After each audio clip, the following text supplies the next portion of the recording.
Before that, you were a police officer yourself. When you hear and you see the anguish from the Dallas Police Chief, David Brown, it came through his comments, obviously very poignantly. What goes through your mind when you see these awful developments that occurred overnight? The first thing goes through my mind is how do we, as a society, de-escalate this? Because, we've had anti-law enforcement rhetoric now for a couple of years. In some cases it may be deserved, in some cases it wasn't. And, when that goes out, people may get inspired to do something. We talk about the inspiration of ISIS followers when they hear messaging and it causes them to take action. But you have a similar circumstance here. We have enough wacko people in this country that can get inspired to do bad things as well.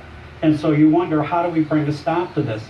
A very good friend of mine, Phil Grievous, who's also a retired police officer and retired FBI agent who ran their SWAT program, called me yesterday and says, "Tom, I'm afraid we're going to have dead police officers by the end of the week." He said this before the event. He said this before the attack in Dallas. Because of the rhetoric that was because of the anguishing images of the victims in Louisiana as well as in Minnesota. And it wasn't being critical of, it was saying, look, these police officers, shouldn't be doing this. Don't they understand what's going on? Don't they understand to be more sensitive?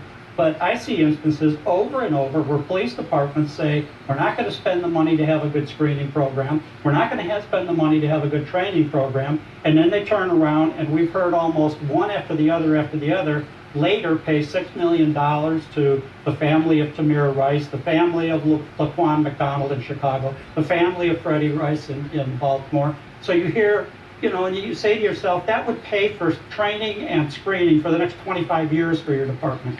When are the police chiefs and the public officials going to get the message that we need everything? Screening, training, discipline, and good community policing. These are live pictures we're showing our viewers of Dallas. Clearly, they're still investigating. This was a pretty sophisticated operation. You saw that it was going on for, 45 minutes? They were trying to get this guy, but they eventually had to send a robot with an explosive device, a bomb, to go out towards this individual, blow him up. We just had an incident within the last couple of years where Dallas Police Headquarters was attacked by somebody, and witnesses thought it was 3, 4, 5 shooters.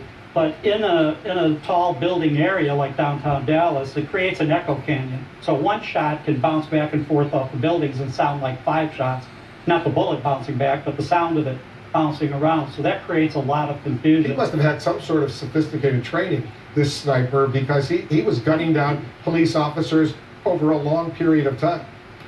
He was. And I've reviewed a number of the cases that the FBI's had over the last few years involving militia groups and hate groups and KKK and Aryan Brotherhood and all of these type of groups. And it turns out that Texas has the most hate groups of any state in the country. And you hear reports that they're out in the open land or in the fields practicing, shooting. So maybe they had military, or he had military training, and maybe he just spent a lot of time practicing. The shooting here, we know one of the police officers was gunned down point blank, and then he shot 3 or 4 more bullets into the officer on the ground. But some of these shots were a pretty fair distance, and even with an assault rifle, to hit your targets at that distance, you need to be able to aim well. You need to have some proficiency with that firearm. Jeffrey Martin, I'm anxious to get your reaction as well.